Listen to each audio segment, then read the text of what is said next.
HanselMinutes.com. It's Hansel Minutes, a weekly discussion with web developer and technologist Scott Hanselman, hosted by Carl Franklin. This is Lawrence Ryan announcing show number 96, recorded live Friday, January 11th, 2008. Support for Hansel Minutes is provided by Telerik RID Controls, the most comprehensive suite of components for Windows Forms and ASP.NET web applications. Online at www.telerik.com. In this episode, Scott talks F# with DevExpress developer Dustin Campbell. Hi, this is Scott Hanselman, and this is another episode of Hansel Minutes, and I'm sitting here in the hallowed halls of the Kalahari Resort in Sandusky, Ohio, halfway between Toledo and Cleveland. I'm sitting here in the middle of the CodeMash conference with Dustin Campbell, famed developer of DevExpress and arch nemesis of Mark Miller. How are you, Dustin? I'm doing great, man. Now, yesterday, you gave a fantastic talk on F# that I thought was really interesting. Thanks, man. I really appreciate that. One of the things that really struck me about your talk was that you said this is an immense language, and you said that at least 3 times. And you had this diagram up on the screen. I know that we're on a podcast, so I can't show people the diagram. Maybe I'll blog about it. But explain to me these different modalities that F# kind of encompasses. Well, F#, where some programming paradigms can be, you can work with different programming paradigms in different languages.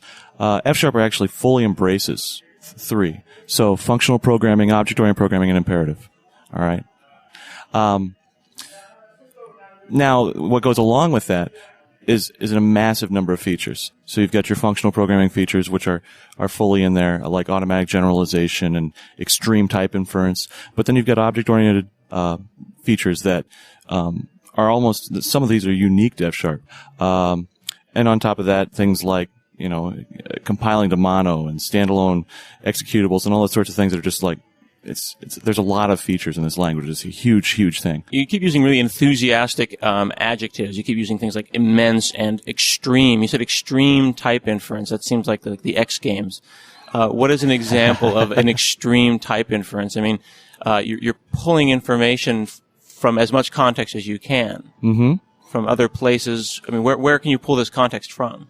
Well, for example, the operators that are being used, functions that are being used that within your code, within the body of another function, those might have some type annotations.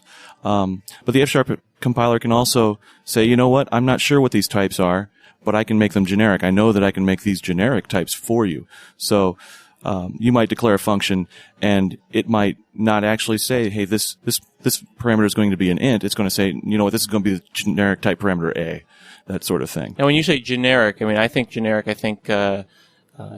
angle bracket generics like Sure. list of int. Is that the kind of generic that we're talking Exactly that kind of generic. But at a function level where your function's actually declaring generics into itself, that some of its parameters will have generic type parameters. So it's saying that I don't know enough that this is an int or long, but I know that it's going to be some kind of a type. So I'll just loosen up a little bit and allow those types to go through. Exactly. Now, can you provide it with hints? Yes. You can apply, you can add your own type annotations if you need to. And sometimes when you're writing library code, if you're writing a public API, that might be nice. Maybe if you're giving out the source code and, people want to look at this, they can see what the types are. But generally, as I'm writing code, I can write it very succinctly, not use types. And maybe like 97% of the time, it just gets what I want. It gets what I want. Is this a dynamic language? I mean, people think of dynamic languages as moving types in a very liquid form, just kind of from here to there. No, it's not a dynamic language. It's very strongly, very statically typed. But the type inference allows you to write in a way that feels like that kind of fluid dynamic language. If I declare a variable and the compiler infers a type for that variable, I can't now go and set that variable to a value of a different type. You can't change it to a value of another type. Like if I go and say let I equals 0, I can't go let I equals string. Well, or yes I can't and no. change I at all. You can't change I, but there are scoping rules within F#, so you can't actually redeclare I. Okay, but that's actually a new I. It's not the same I. So I'm not actually declaring. I'm not actually changing the same so the original variable I to a new type. I'm declaring a new variable I. And any if you had a function say that that worked with I, if you had a function that consumed I, the original I, that function would still continue to use the original I with the original type.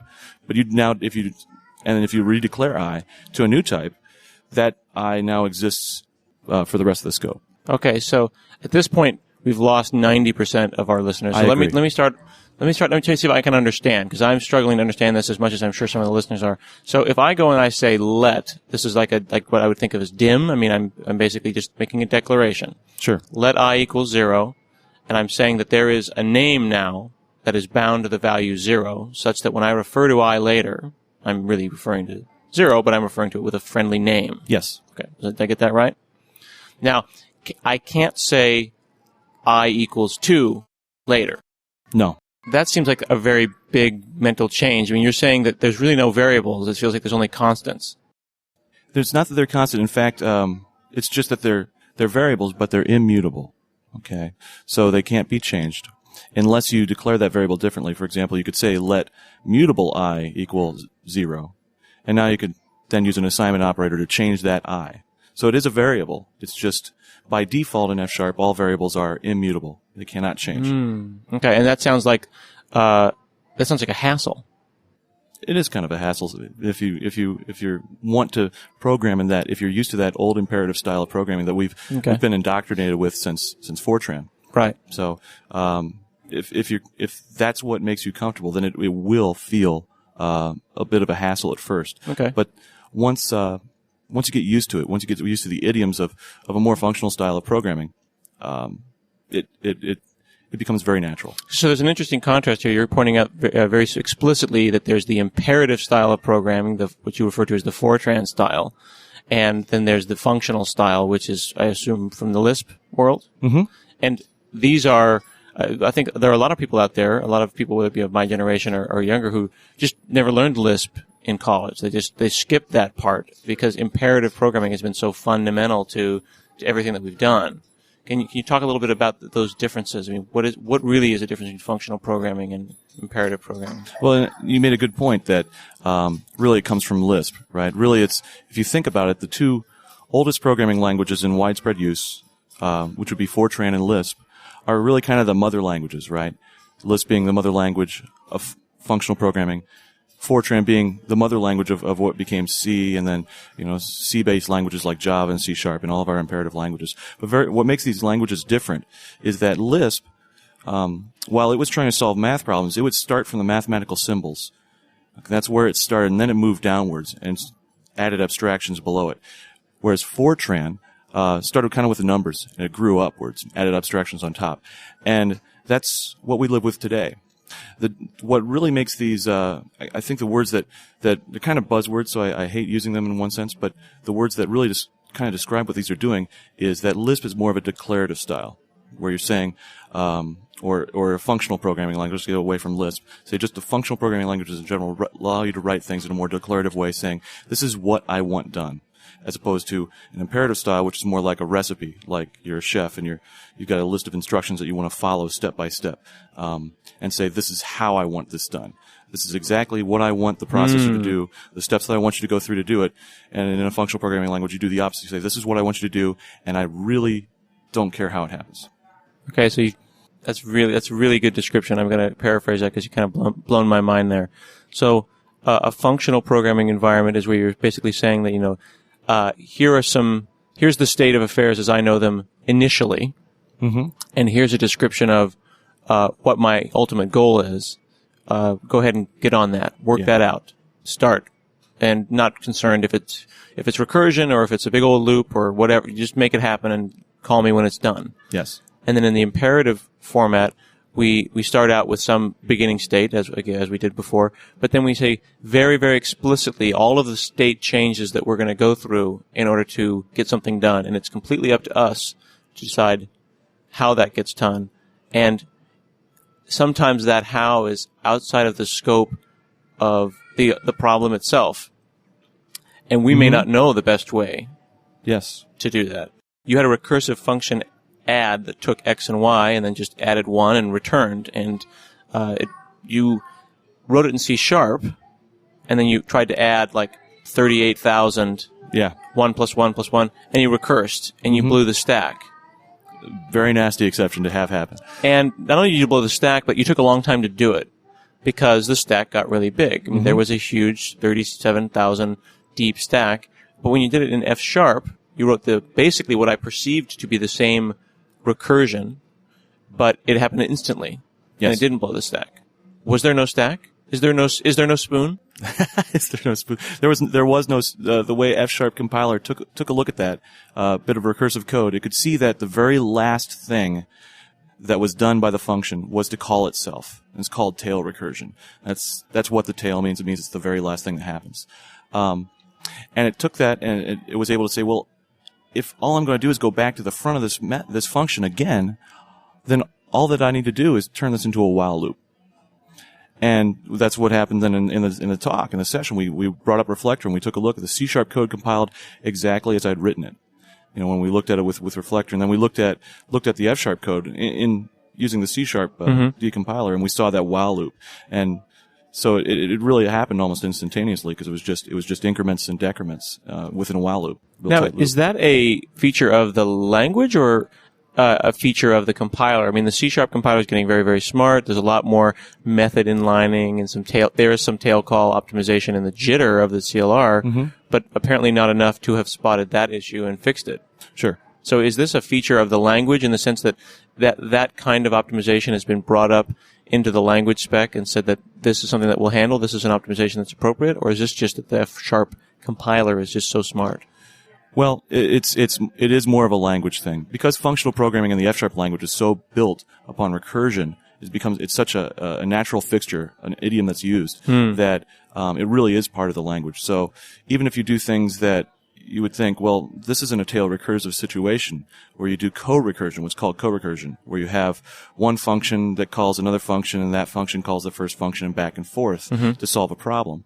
F# will still handle that using IL instructions appropriate. It'll manage to get that so that it won't stack overflow. So it's really part of the language. It's trying very hard. You can get there. You can get there and get a stack overflow, but if you follow kind of these functional programming idioms of tail recursion, that sort of thing, F# will pick that up for you and allow you to do these sort of things without overflows. Now, often when I'm writing C# code or what I would think of as classic imperative .NET languages, I find myself thinking about how things are going to look at runtime. I find myself thinking, well, here's where I'll be in the stack at this point, and maybe recursion is appropriate here. But I don't think recursion is something that unless you're calling find control, I don't think that Joe, a .NET developer, necessarily pulls recursion out of his pocket every 5 minutes. But it seems like with a functional programming language like F#, where you can't change a variable, then you would need to use recursion because you had to put stuff somewhere. Yes. So you need to modify that variable. If you're, for example, with add, the way it works, we have two parameters, x and y. And when we recurse, we call add again, decrementing x and incrementing y. So we call it with one less and one more on each parameter. And by the time when x equals 0, then we know that y is the final result. And that's kind of how recursion works. You're going to take and accumulate a value at the end. And when things are immutable like that, you're exactly right. So in functional programming and in F#, one of the structures that's used most often is a list, a singly linked list. And that's a recursive data structure. And it has to be dealt with using recursion. It has to be, when you operate on it, you have to use recursion to build up new lists. To operate on a list, you manipulate your manipulations on the original list, produce a new list, and you build that up through recursion using the same kind of technique where you have a parameter that's going to accumulate the result. That's interesting. So a list is not a system.collections.list. This is an F# specific thing. It's not a list that I iterate over. I'm recursing over it. I guess you what I'm saying recurse is, over it. Can I for loop over these lists? F# provides some structures that look like that, but that's not what's happening. Okay. Yeah, because an F# list it's a beautiful structure really because it's a recursive structure where a list is really simply just a head and a tail. It's like a value and then the rest of the list. But that rest of the list is another list with a value and the rest of the list, and so on all the way down to the very end, and where there's a little marker called the empty list that ends it. And see, this is interesting. I keep thinking about computer science class because you're talking about things that, I mean, really, honestly, when was the last time a C-sharp programmer who wasn't in academia had to whip out a singly linked list? Yeah. It just doesn't, I mean, it happens, and I'm sure that I'll get an email from listeners that'll say, like, hey, man, I do singly linked lists all the time. But when you look in system.collection, that wasn't the first thing that doubly linked lists and singly linked lists were not the first things that leap out of the collections. It's mostly just, here's a chunk of memory, and here's how we're going to think about it. Sure, but today in programming in C# 3, we don't use a singly linked list per se. We use IEnumerable of T, which is essentially the same kind of thing. It's an iteration structure that is used in LINQ in a very similar way to the way that an F# list would be used.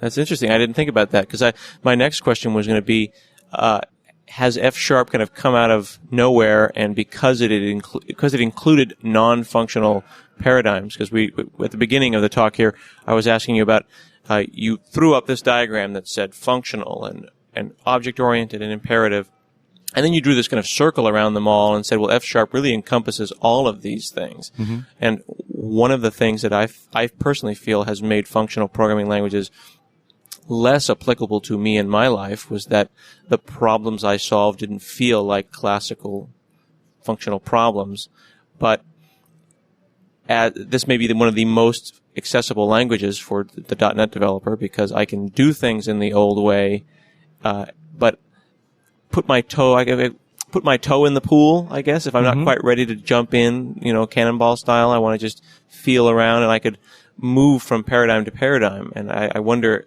if are there other languages that are that inclusive, that broad-reaching in their style, that they would let you move kind of comfortably from OO to functional to imperative? There are others, but I'm not finding them. Yeah, I'm really not. The F# for me is the one that's really spoken to me. It really makes this the most clear, especially with functional programming. If you go to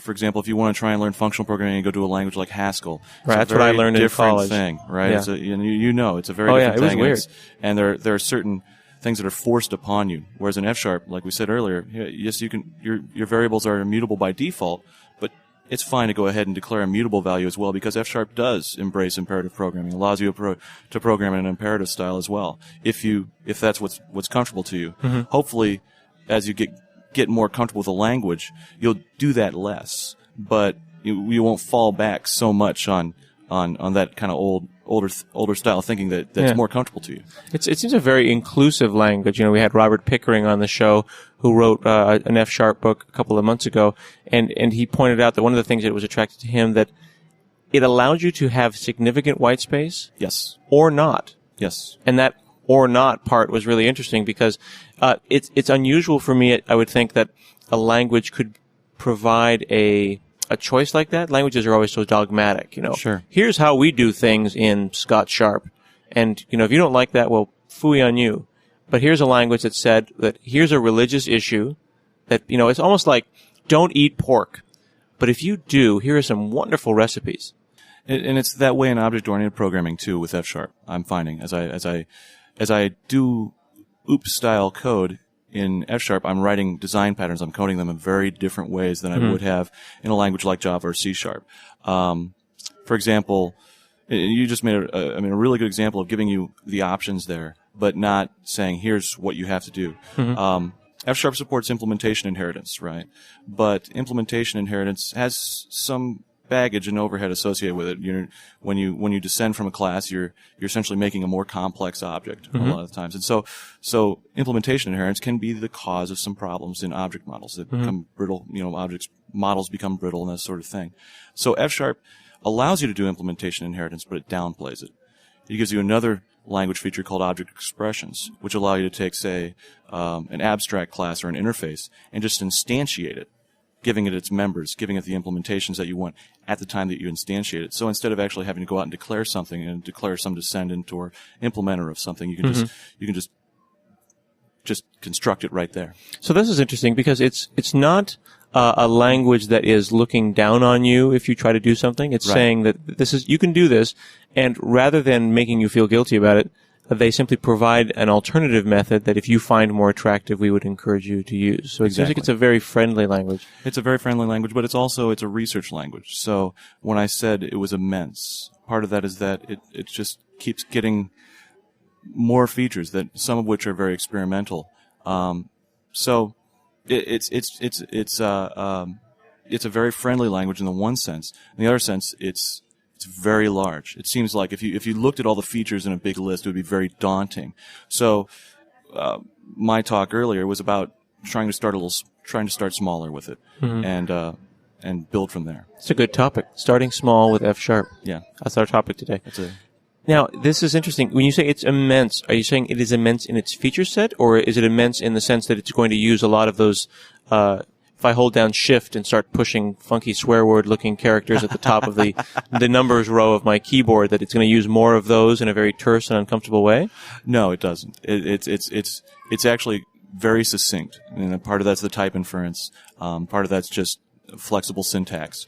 But, it's immense in its feature set. Mm-hmm. There are things that I haven't touched yet. I just haven't had the time. I'm spending time learning how to do certain things with the language, what solved my problem domains at the time, and I don't have time to look at this other giant piece of the language over here. Mm-hmm. For example, like computation expressions. This is something that I've not had time to look at. And if there's a Haskell listener, that means that we're talking about monads here in F#. I haven't had an opportunity to look at that. And it's just immense. One of the things that I have trouble with when I'm learning a new language, whether it be a linguistic language, a human language, or a programming language, is I can get the job done at some point, but I don't know if I said it correctly. Someone said to me once that if you have a friend who says, yeah, I speak 12 languages, and I speak them really well. Oh yeah, French, totally speak French. And they say, really, you speak French?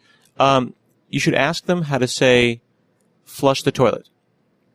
And if they maybe hung out in France for 6 weeks on a backpacking trip, they might say something in French like, the bowl of toilet, the toilet bowl with the water, pull the, or whatever. They might say something that kind of sounds like and explains the process of toilet flushing, but they don't know the idiomatic specific speech. And apparently in France, it's like, pull the chain. Is the idiomatic speech that means flush the toilet. And if you ask in any language, they all have a different way of expressing that. But you couldn't know that unless you lived there and worked. So people will dance around the right way to do that. So when I try to learn a new language like F#, I can express that bowl with the water and then it goes away, and I get my point across, but I don't know if I did it right. Right. How do I know in F# that the fact that it worked isn't that it was the correct Was it the way. most elegant way to do it? Was it the most idiomatic way to do it? Is that what you... Yeah, I think so. And then with the rise of Ruby, and this notion of the programmer aesthetic and the language aesthetic, I feel, more insecure about my code than ever before. That's a really uncomfortable thing, and I'll say it again.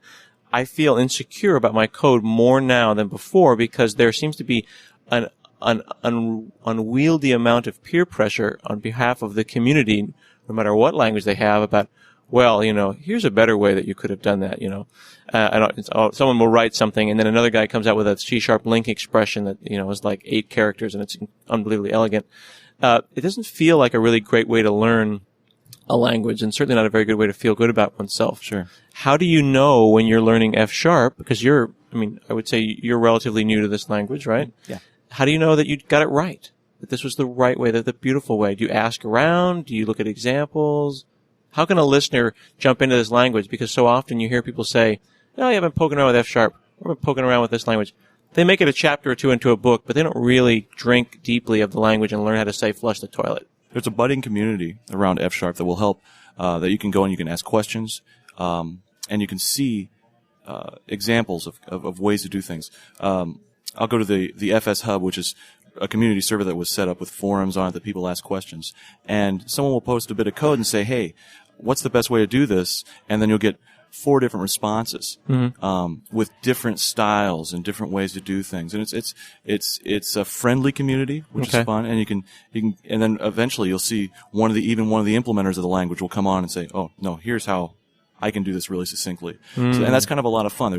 There's a it's almost like there's an engagement of people to write elegant, beautiful code with F#, and they're willing to help each other do it. And another resource is that the F# source actually ships with the language. So you can go down the libraries. You can look at elegant ways to do things, to see how the language is built up. You can look at how that F# list is implemented and see that it's in essence written in 3 lines of code, for example. And it's just there's a lot of beauty within the libraries themselves. That's an interesting perspective. I didn't realize that since those libraries ship, they would be the canonical example of a good way to do something. Sure. Fantastic. Well, I really appreciate you taking the time to sit down with me. I know that you're missing a session right now, and this was really interesting stuff. Thanks. I think that F# is going to be kind of the new .NET language. I understand it's going to be in Visual Studio. It's supported in a more fundamental way. Are we going to see refactoring tools for F#?